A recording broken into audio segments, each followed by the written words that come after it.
জুলাই বিপ্লবের 1 বছর আজ ঐতিহাসিক 5 আগস্ট। আজকে আমাদের সঙ্গে অতিথি হিসেবে উপস্থিত আছেন ছড়াকার, গীতিকবি, প্রাবন্ধিক ও বিশ্লেষক জুগলুল হায়দার, যিনি ছড়ার জাদুকর হিসেবে বেশ পরিচিত এবং বাংলাদেশের ছড়া সাহিত্যে তার ব্যাপক অবদান রয়েছে। জুগলুল ভাই, আপনাকে স্টুডিওতে স্বাগত জানাচ্ছি। ধন্যবাদ আমাকে আমন্ত্রণ করবার জন্য। আজকে অনেক প্রশ্ন আপনার কাছে, মানে অনেক প্রশ্ন ইনফ্যাক্ট। তো প্রথম যে প্রশ্নটি সেটা হচ্ছে, যে কোনো আন্দোলন সংগ্রামে তো শিল্পী সাহিত্যিকদের একটা বড় ভূমিকা থাকে। আপনি গত বছর এই সময় দেশের বাইরে ছিলেন, কিন্তু এই যে ফ্যাসিবাদ বিরোধী যে আন্দোলন, সেই আন্দোলনে ব্যাপকভাবে সোচ্চার ছিলেন আপনি, সামাজিক যোগাযোগ মাধ্যমে সোচ্চার ছিলেন, বিভিন্নভাবেই সোচ্চার ছিলেন। তো সেই সময়ে আপনার যে ভূমিকা, সে বিষয়ে শুনতে চাই আসলে। জুলাই বিপ্লবের সময় বা তার বেশ কিছু আগের সময় থেকে আমি দেশের বাইরে ছিলাম, কিন্তু যেটা হয় আর কি, এখন এক অর্থে যে নেটের যে দুনিয়া আর কি, আন্তর্জাতিক সারা পৃথিবী একটা ঘরের মধ্যে আমরা বাস করি। তো সেই দিক থেকে জুলাই বিপ্লব থেকে যে খুব দূরে ছিলাম সেটাও বলা যাবে না। আবার যদি ফিজিক্যালি বলি, অবশ্যই বাইরে ছিলাম, কিন্তু ওই যেটা বললাম যে নেটের কারণে হোক বা সার্বক্ষণিক 24/7 যে কমিউনিকেশন, এই কমিউনিকেশনের কারণে জুলাই বিপ্লবকে একদম ঘনিষ্ঠভাবেই মানে বাইরে থেকে যতটা স্পর্শ করা যায়, যতটা তাকে অনুভব করা যায়, যতটা তাকে উপলব্ধি করা যায় এবং যতটা তার সঙ্গে যাওয়া যায়, সেইভাবে থাকার চেষ্টা করছি। এবং শুধু আমি না, দেশের বাইরে থেকে অনেকেই এই বিপ্লবের সঙ্গে কিন্তু ঘনিষ্ঠভাবে যুক্ত ছিলেন এবং তারা ভূমিকা রাখছেন। 5 আগস্ট যখন আপনি শুনলেন যে ফ্যাসিবাদী সরকারের পতন হয়ে গেছে, আপনার কি ফিল হয়েছিল, কি অনুভূতি হয়েছিল তখন? 5 আগস্ট আসলে এটাকে এক অর্থে আমি বলবো যে একটা আমাদের জাতীয় ইতিহাসের একটা মহেন্দ্র ক্ষণ ছিল, এবং আমরা সার্বক্ষণিকভাবে তখন যোগাযোগের মধ্যে ছিলাম, নেটের ভেতরেই ছিলাম এবং দেখতেছি দেশের বিভিন্ন জায়গায় কোথায় কি হইতেছে। তো এটা মানে অভাবনীয় একটা ফিলিংস। আপনি ভেবেছিলেন যে 5 আগস্টে এরকম একটা ঘটনা ঘটে যাবে বা এত তাড়াতাড়ি হয়ে যাবে? আন্দোলন তো চূড়ান্ত একটা মুহূর্তে যাচ্ছিলই। আমি ব্যক্তিগতভাবে মনে করতেছিলাম যে এটা আসলে আরো আগেই হয়ে যাওয়ার কথা ছিল, আগে। হ্যাঁ, আচ্ছা। কিন্তু আমার ধারণা ছিল যেমন 18 জুলাই ছিল মূলত ডেড লাইন, কিন্তু সেটা হয় নাই। যেমন এক ধরনের সবকিছুতে আমাদের নিয়ত লাগে। যেমন আমি একটা নামাজ যখন আমরা পড়ি, আমরা নিয়ত করে তো পড়ি, তাহলে এটা পড়তেছি। এখন ওই সময় নিয়তটাই তৈরি হয় নাই।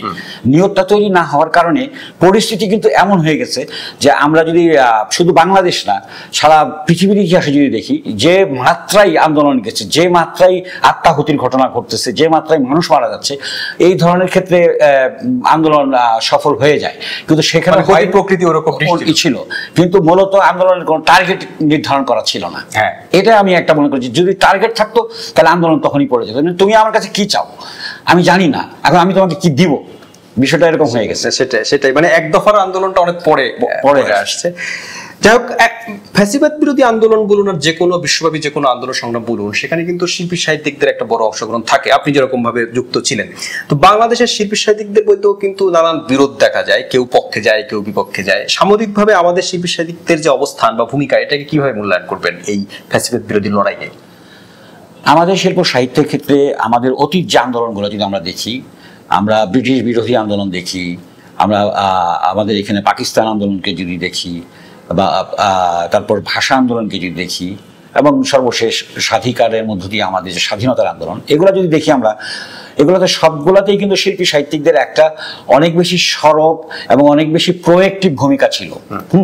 কিন্তু আমাকে দুঃখের সঙ্গে এটা বলতে হইতেছে যে এই যে বর্তমান যে জুলাই আন্দোলনটা হয়েছে, এই আন্দোলনে আমাদের প্রণিধানযোগ্য যারা, আমাদের যারা খুবই শিল্প সাহিত্যে যারা ফ্রন্ট লাইনার যারা ছিলেন, তারা কিন্তু সেইভাবে ভূমিকা রাখেন নাই। হ্যাঁ, একটা অংশ রাখছে, সেই ব্যতিক্রমী কথা মাথায় রেখেই আমি এটা বলতেছি। তবে দেশের বাইরে থেকে যারা ছিলাম, তাদের ভূমিকাটা অনেক ছিল। আমি জানি দেশের ভিতরে পরিস্থিতির কারণেও হয়তো অনেকেই একটু আপনাকে এখানে প্রসঙ্গ বলি যে শিল্পী সাহিত্যিকদের কি এত ভয় পেলে চলে? আপনি বলছিলেন যে দেশের বাইরে থেকে তো ভূমিকা রেখেছেন, কিন্তু দেশের ভিতরেও কিন্তু অনেকে ভূমিকা রেখেছেন। হ্যাঁ, একটা বড় অংশ রাখেননি, মানে তাহলে এই ভয় নিয়ে শিল্পী সাহিত্যিকদের এত ভয় কেন? এত ভয় নিয়ে এই বড় অংশ যেটা রাখে নাই, যেমন আমরা যেমন বলি যে স্বৈরাচার বলি, ফ্যাসিবাদ বলি, এগুলার কিন্তু এক ধরনের একাডেমিক বিশ্লেষণ আছে। যেমন ফ্যাসিবাদে যেটা হয় কি, ফ্যাসিবাদের একটা আইডিওলজিক্যাল একটা শক্তি থাকে। দেশের ভিতরে যারা ভূমিকা রাখে নাই, এদের মধ্যে দুই ধরনের আছে। কিছু লোক হয়তো আইডিওলজিক্যাল কারণেই রাখে নাই, হ্যাঁ, তার আইডিওলজি ঠিকই আছে, পছন্দ করো কি না করো সেটা অন্য কথা, বা আমি পছন্দ করলাম বা আমার সঙ্গে গেল কি গেল না, এটার কারণে হয়তো কেউ কেউ রাখে নাই। কিন্তু তার চেয়ে তো বড় কথা, একটা গ্রুপ আছে যারা সুবিধাবাদের কারণে রাখে, এই সুবিধাবাদ, আর একটা গ্রুপ আছে হয়তো যারা ভয় ভীতির কারণে রাখে নাই। তো এগুলো আবার এক একজনের আবার এক এক রকম। হ্যাঁ, এই বিপ্লবে অভ্যুত্থানে দুটোই বলছি এই কারণে যে এটা নিয়ে প্রশ্ন করবো আপনাকে আমি, যে ইনকিলাব জিন্দাবাদ এই স্লোগানটি আবার ফিরে এসেছে ব্যাপকভাবে, এবং এমনকি মানে এই আন্দোলনে কিন্তু বেশ এটা মানে খুব কার্যকর একটা স্লোগান ছিল। এবং আপনি 2022 সালেই কিন্তু এই স্লোগান নিয়ে একটা কবিতাও লিখেছিলেন, এবং নতুন ভাবে যে এই স্লোগানটা, এটা কিন্তু অনেক পুরনো একটা স্লোগান, বিশেষ করে ব্রিটিশ বিরোধী আন্দোলনের সময় ব্যবহৃত হতো। মানে এটাকে এই পুনরুৎপাদন যেটা আমরা বলি, এই স্লোগানটি, এক্ষেত্রে আপনারও একটা ভূমিকা আছে। তো এটা কিভাবে, এটা মনে হলো আমার কেন জরুরি হলো? হ্যাঁ, এটা জরুরি কেন, শিল্পী সাহিত্যিকদের আসলে কাজটা হইতেছে কি, যে একটা সমাজকে লিড করবে, বা তার সুপার স্ট্রাকচারে যে আমরা দেখি পলিটিক্সটাই এটা হচ্ছে মেইন, কিন্তু তাকে অন্তর্গতভাবে সহায়তা করা, গাইড করা, প্রাণিত করা বা নির্দেশনা দেওয়া, এটা শিল্প সাহিত্যের একটা ইনডাইরেক্ট একটা ভূমিকা থাকে। এখন ওই জায়গায় শিল্পীর যে দায়, আমি যেমন দেখতেছিলাম যে আমাদের এখানে ধরো যে জিন্দাবাদ যেমন একটা স্লোগান আছে, জয় বাংলা একটা স্লোগান আছে, আমাদের মুক্তিযুদ্ধের সময় অবশ্যই জয় বাংলা মুক্তিযুদ্ধের একটা রণধ্বনি ছিল, কিন্তু পাশাপাশি কিন্তু জিন্দাবাদও ছিল, ইভেন নারায়ণ তাকবীরও ছিল, এই স্লোগানগুলো দেওয়া হতো। হ্যাঁ, কিন্তু একটা পর্যায়ে দেখা গেল যে জিন্দাবাদ স্লোগানটাকে এরকম করা হইতেছে যে এটা যেন এক ধরনের পাপের মতো হয়ে যাচ্ছে। এটা দেখা যাচ্ছে যে ওইভাবে কিন্তু আমরা যেমন যে 72 সালে যখন ঢাকা স্টেডিয়ামে যখন সারেন্ডারটা হয়, তো ওই সারেন্ডারের সময় দেখা যাচ্ছে যে বঙ্গবন্ধু যখন বক্তৃতা দিচ্ছেন, তখন ওনার পিছনে কিন্তু মুজিববাদ জিন্দাবাদ বিশাল ব্যানার এখনো রাখা আছে। 72 সালে মানে 10ই জানুয়ারির পরে আসার পরে যখন মুক্তিযোদ্ধারা যত সমর্পণ ঢাকা স্টেডিয়ামে, এখনো দেখুন মুজিববাদ জিন্দাবাদ। তারপরে ওইটাই সবচেয়ে বড় স্লোগান, ওনার পিছনে লম্বা ভাবে আছে। তারপরে আবার এখানে যখন ভোট্টো আসলেন, ওই ভিডিওগুলোতে দেখা যাবে যে ওনার নামে শেখ মুজিব জিন্দাবাদ এই স্লোগানই দেওয়া হচ্ছে। মানে স্লোগানগুলো সাইমালটেনিয়াসলি চলতেছিল এবং এর মধ্যে কোনো কনফ্লিক্ট ছিল না। হ্যাঁ, জয় বাংলা মুক্তিযুদ্ধের সময় স্লোগান ছিল, কিন্তু তাই বলে জিন্দাবাদ এটা অপান্তীয় ছিল না। এবং আমাদের সামাজিক প্রেক্ষিতে যদি আমরা দেখি, যখন তুমি যদি এখন যদি কাউকে যদি ধরো যে একটা জায়গায় আমাদেরকে খাওয়াইলা, আমরা কি বলবো, নাহিদ ভাই জিন্দাবাদ, আমরা বলবো না নাহিদ জয় বাংলা, এটা বলবো না। তাহলে এই যে ন্যাচারাল যে জায়গাটা, এই জায়গাটাকে যখন আমি ওই জায়গাটাকে পুনরুদ্ধার করা দরকার, এটাই আমার শিল্পের যে দায়, যে জায়গাটা, তখন আমি চিন্তা করলাম এটাকে পুনরুদ্ধার করলে, এখন সরাসরি পুনরুদ্ধার করতে গেলে আবার কি, তুমি ওই কথা বলতে গেলেই তুমি মুক্তিযুদ্ধের বিপক্ষ শক্তি, তুমি রাজাকার, এরকম হয়ে যাচ্ছে বিভেদের একটা জায়গা। তখন আমি ওই মৌলানা হাশরত মাহানির যে জন্মদিন ছিল 2022 সালে, ওনার কি শতবর্ষ বা ওর একটা সিগনিফিকেন্ট জন্মদিন ছিল সেটা, তখন ওইটা করতে গিয়ে উনি হচ্ছেন এই ইনকিলাব জিন্দাবাদ স্লোগানের মানে উনি যে কবি, এই যে মৌলানা হাশরত মাহানি, তো ওনাকে ওনার জন্মদিন নিয়ে লিখতে গিয়ে আমি ওনার স্মরণে এই কবিতাটা লিখলাম, ইনকিলাব জিন্দাবাদ। মানে মূলত জিন্দাবাদের যে ধরনের মানে জিন্দাবাদকে ইয়ে করা হচ্ছিল, মানে নেগেটিভ একটা ইয়ে তৈরি করা হচ্ছে, আমি সেটা বলে যে না, এটা আমাদের ন্যাচারাল স্লোগান। আমরা শ্বশুরবাড়ি জিন্দাবাদ বলি, আমরা কেউ খাওয়াইলে বলি আরে জামাই বাবু জিন্দাবাদ, দুলাভাই জিন্দাবাদ, এরকম বলি না আমরা, এটাই আর কি। সেটাই তো এই স্লোগান তো আসলে অপছন্দের একটা কারণ হলো যে আমার যে স্লোগান আমার দলের, এটাকে আমি হাইলাইট করবো, অন্যের যে স্লোগান এটাকে আমি যত পারি যে মানে প্রতিপক্ষকে দমনের জন্য, যে তোমার মানে ওই স্লোগানটাকে এক ধরনের নেগেটিভ ভাবে উপস্থাপন করা, আমাদের তাই হয়। কিন্তু অর্থ যদি আমরা করি, স্লোগান সবগুলো অর্থ কিন্তু সুন্দর, হ্যাঁ সুন্দর, এবং লং লিভ বাংলাদেশ, বাংলাদেশ জিন্দাবাদ হতে পারে, জয় বাংলা, জয় হোক। হ্যাঁ, তো এরকম অর্থ তো আছে, মানে জাস্ট প্রতিপক্ষকে ঘায়াল করার একটা জায়গা থেকে দেখি। আরেকটি গুরুত্বপূর্ণ প্রশ্ন বলবো, যে অনেকেই এই যে ঘটনাটি ঘটে গেল 5 আগস্ট একটা ফ্যাসিবাদের পতন হলো, তো এটা নিয়ে এটাকে বিপ্লব বলবো না গণঅভ্যুত্থান বলবো, এটা নিয়ে অনেকেই কনফিউজড, অনেকে কেউ বিপ্লব বলছেন, কেউ গণঅভ্যুত্থান বলছেন। আপনি এটাকে কি বলবেন, বিপ্লব বলবেন না গণঅভ্যুত্থান বলবেন? আপনার মূল্যায়নটা কি? আচ্ছা, আমার ব্যক্তিগতভাবে আমি এটাকে বিপ্লব বলার পক্ষে, কিন্তু যারা গণঅভ্যুত্থান বলতেছেন তারা বলতে পারেন, আমি সেটা নিষেধ করবো না, বা তাদের সেই বলার ইয়ে আছে। কিন্তু আসল ঘটনা হচ্ছে যে এটাকে আমরা কেন বিপ্লব বলবো, প্রশ্ন এটা হইতে পারে। কারণ আমরা যে ধরনের একটা প্রক্রিয়ার মধ্য দিয়ে গেছি, এবং যে প্রক্রিয়ার ওই প্রক্রিয়াকে আমরা যেভাবে চ্যালেঞ্জ করছি এবং চ্যালেঞ্জ করে তার যে পলিটিক্যাল এন্টিটিটাকে যেভাবে সমূলে উৎপাটিত হয়ে গেছে 5ই আগস্টে পলিটিক্যাল এন্টিটি, আমি বলছি না যে কালচারাল ক্ষেত্রে কতটা হয়েছে, সামাজিক ক্ষেত্রে কতটা হয়েছে, ওটা আমার নিজেরও প্রশ্ন আছে। সেই দিক থেকে এটা অবশ্যই একটা বিপ্লব, পরিবর্তনের এই জায়গাতে, মানে এটা বিপ্লব ছাড়া এই ধরনের পরিবর্তন হওয়া সম্ভব না। আর একটা হচ্ছে যে পাশাপাশি যে রাজনৈতিক যে পরিবর্তনটা হয়ে গেছে, আমরা যদি সামাজিক অন্যান্য ক্ষেত্রে দেখি, সাংস্কৃতিক ক্ষেত্রে দেখি, কিংবা মানুষের মনোযোগের কথা যদি বলি, সেই জায়গায় হয়তো সেটা সেইভাবে এখনো দৃশ্যমান হয়ে উঠতেছে না আমাদের কাছে। আর আরেকটা ব্যাপার হচ্ছে ক্লাসিক্যাল বিপ্লবের উদাহরণ যদি দেই, যে একটা রাজনৈতিক বিপ্লবী সংগঠন, তার সেই সংগঠন জনমতকে দীর্ঘদিন যাবৎ তৈরি করা, তার বিষয়গত এবং বিষয়গত শর্ত পূরণ হওয়া, বিপ্লবের ঠিক করা, হ্যাঁ, ওই জায়গাগুলোতে ক্লাসিক্যালি বা আমরা যদি একাডেমিক্যালি বলি, তো অনেকে হয়তো বলতে পারে যে এটা তো সেই অর্থে বিপ্লব, এটা হঠাৎ করেই হয়ে গেছে। আবার এই যে হঠাৎ করেই হয়ে গেছে, এই জন্য এটা একটা বিপ্লব, এবং এত হঠাৎ করে এত বিশাল পরিবর্তন, এটা বিপ্লবেরই না। এটাকে একেবারেই যে হঠাৎ করে ঘটে গেছে এমনটি বলা যাবে কিনা, কারণ দীর্ঘদিন ধরে এর ভূমিটা তৈরি হয়েছে, এর ভূমিটা 16 বছরেই তৈরি হয়েছে। বিশেষ করে 16 বছর বলবো না, আমি বলবো যে 2013 সালের পরের থেকে যে পরিশ্রম গেল, একদিকে শাহবাগ, একদিকে তত্ত্বাবধায়ক সরকারের বিলোপ, একদিকে নতুন একটা নির্বাচন অংশগ্রহণমূলক বা পার্টিসিপেটরি না হওয়া, এই বিষয়গুলোর মধ্যে দিয়ে কিন্তু এই বিষয়টা আস্তে আস্তে তৈরি হতে শুরু করছে।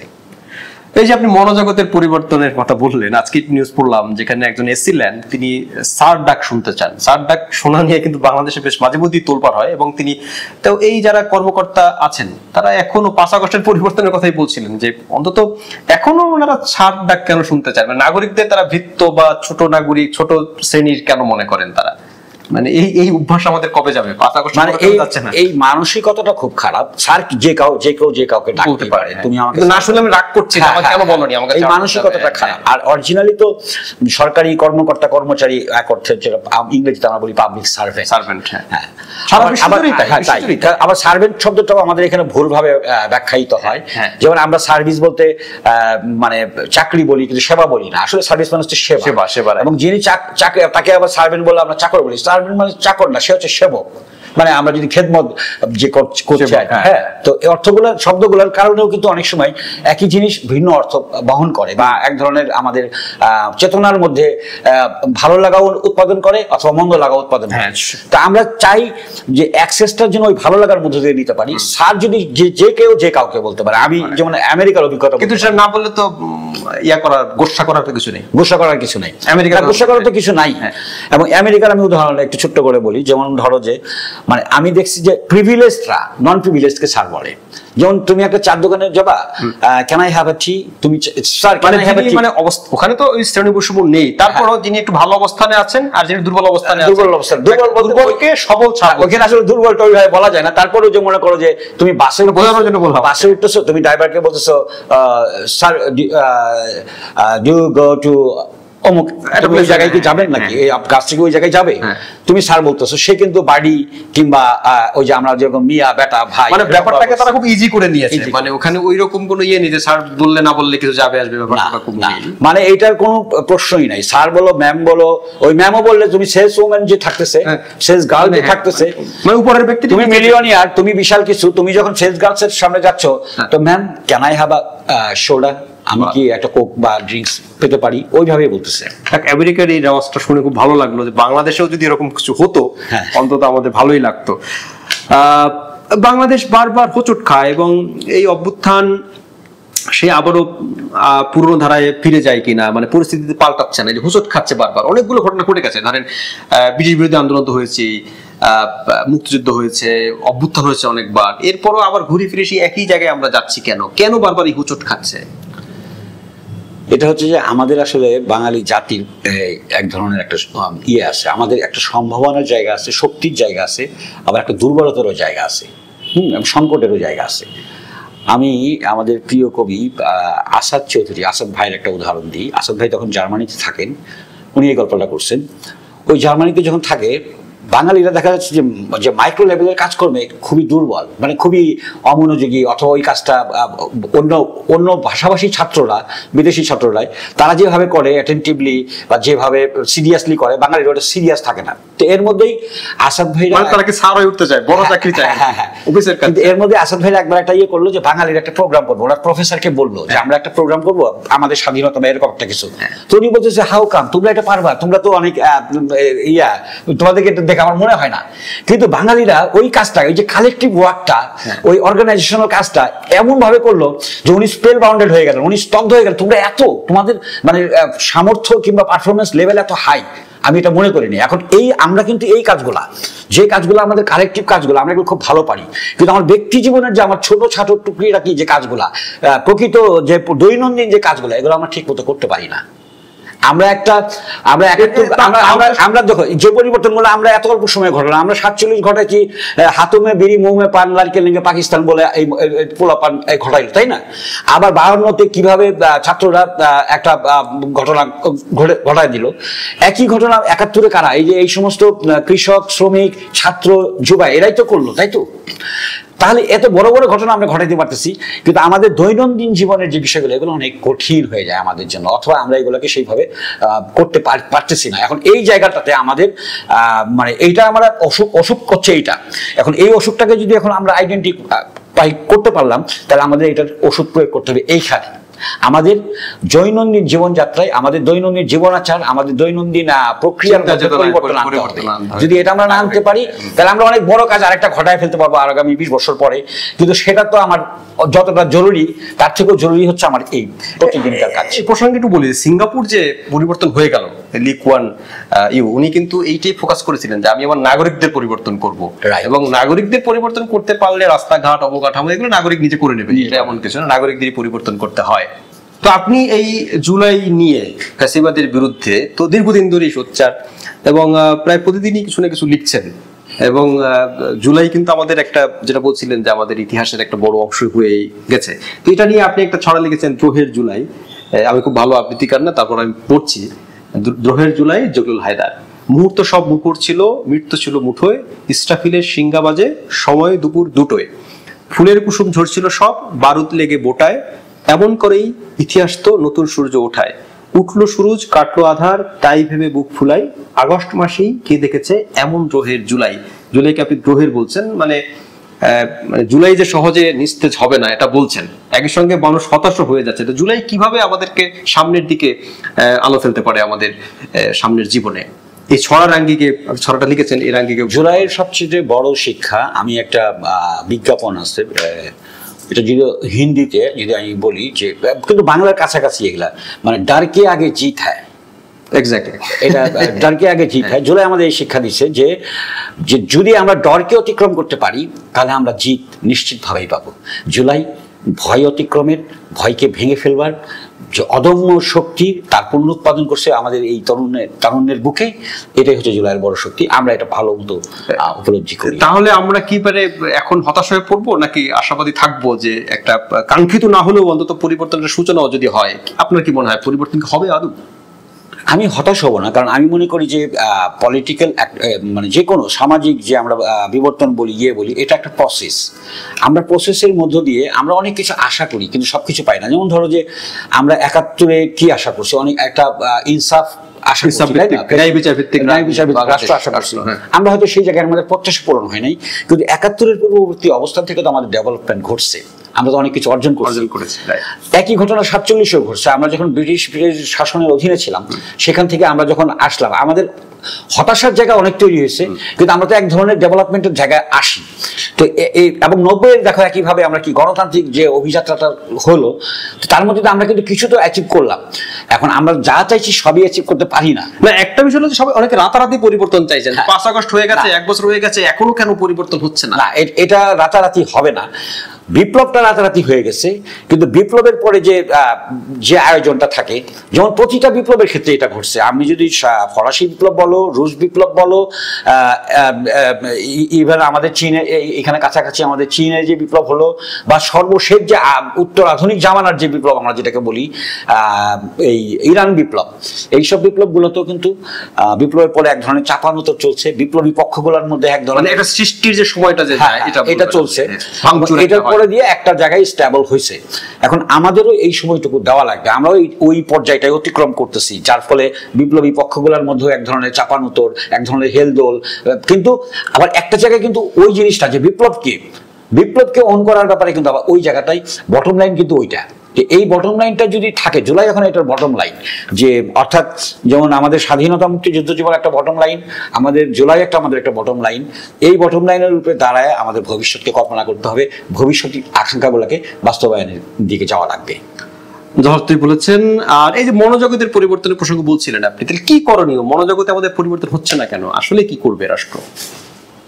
মনোজগতের পরিবর্তনের ক্ষেত্রে আসলে এটা যেমন আমরা বলি শিক্ষা দিয়ে একটা কথা বলি সরকারি মানে গতভাবে, কিন্তু দেখা যায় যে অনেক শিক্ষিত লোকের তো আমরা দেখি তার নানান রকম সার্টিফিকেটধারী, কিন্তু তার মধ্যে আমরা অনেক অসঙ্গতি দেখি। তাই যেমন শিল্প সাথীর কথা বললেন যে একটা অংশ, এরা তো অগ্রসর একটা অংশ, তাহলে সুবিধাবাদ, তারপরে নানান কিছু মানুষকে আক্রান্ত করে থাকে এবং সেগুলো দ্বারা মানুষ তাড়িত হয়, লোভ দ্বারা তাড়িত হয়, হ্যাঁ, ব্যক্তিগত স্বার্থ সিদ্ধির লক্ষ্যটা অনেক যখন বড় হয়ে যায় তখন এগুলা গৌণ হয়ে যায় মানে ভালো বিষয়গুলা।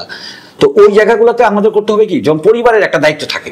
আমাদের আধুনিক সমাজ, আধুনিক সোসাইটিগুলোর একটা সমস্যা হচ্ছে আমরা পরিবারকে ফোকাস করি না। আমরা শিক্ষার ক্ষেত্রে খালি ফোকাস করি ইউনিভার্সিটি কলেজ কি শিখাবে?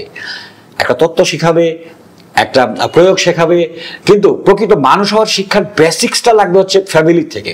আমাদের ফ্যামিলিগুলোকে শিক্ষিত করতে হবে। কিন্তু সেই মূল্যবোধের জায়গায় কি একটু আমরা ভেঙে পড়েছি না? ধরেন আজ থেকে 15-20 বছর আগেও আমরা দেখতাম ফ্যামিলি থেকে এক ধরনের চাপ থাকতো সন্তানের প্রতি, যে তুমি খারাপ কাজ করবে না, অসততা করবে না, কারো ক্ষতি করবে না। কিন্তু এখন তো হচ্ছে উল্টোটা, এখন তো পারিবারিক ভাবেই অর্থ উপার্জনের দিকে ধাবিত হচ্ছেন। মা বাবা ফাঁস করা প্রশ্ন কিনে দিচ্ছেন সন্তানকে। এগুলো দুঃখজনক এবং খুবই পীড়াদায়ক যে এই যে মা বাবা প্রশ্ন এনে দিবে সন্তানকে।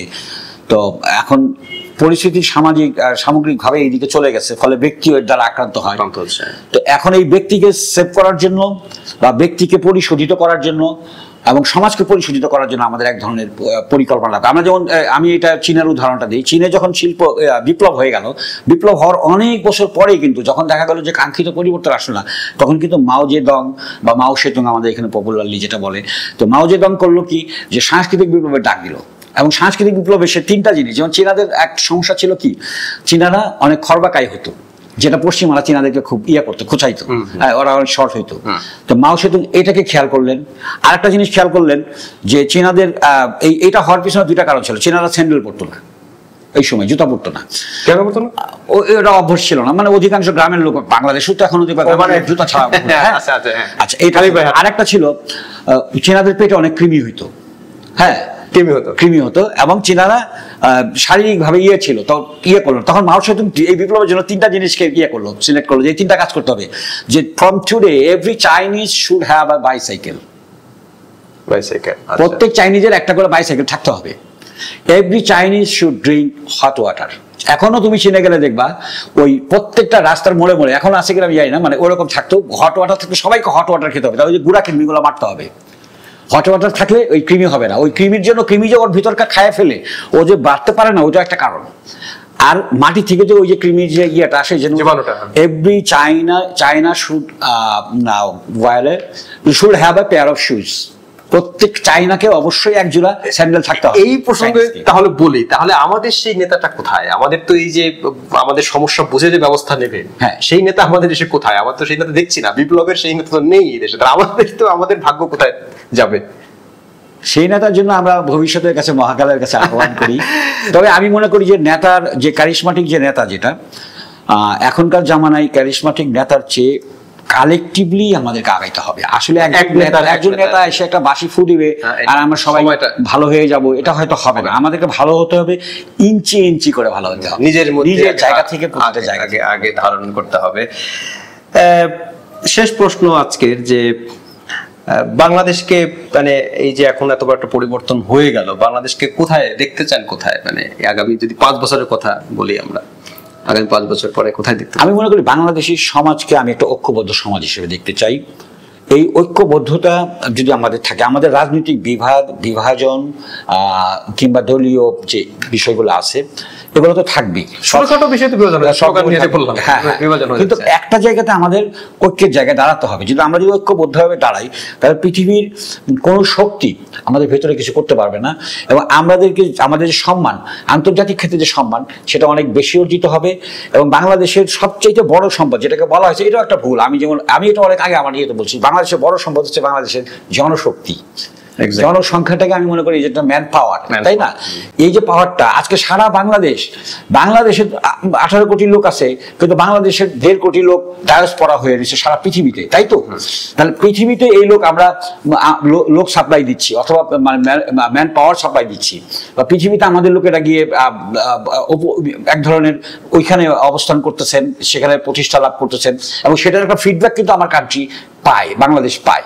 তো এই জায়গাগুলো যদি আমরা ঠিক মতো যদি ঐক্যবদ্ধভাবে যে জাতীয় যে আকাঙ্ক্ষা, আমাদের সামগ্রিক যে আকাঙ্ক্ষা, সেই আকাঙ্ক্ষার প্রতি যদি অনুগতি থেকে, মানে আকাঙ্ক্ষার প্রতি যদি আমরা যদি অনুগত থাকি, যে এই আকাঙ্ক্ষা আমাদের অ্যাচিভ করতে হবে, এই আকাঙ্ক্ষা ব্যক্তিগত স্বার্থের বাইরে গিয়ে, এবং ব্যক্তিগত শুধু না, দলীয় স্বার্থ, এখন দলীয় স্বার্থ যে জায়গাটা আছে, দলীয় স্বার্থ আমরা দেখবো, কিন্তু তার উপরে আমাকে অবশ্যই দেশের স্বার্থকে প্রাধান্য দিতে হবে, এবং সেইটা প্রাধান্য দিয়ে যদি আমরা আগাইতে পারি, বাংলাদেশ অনেক দূর যাবে ইনশাল্লাহ।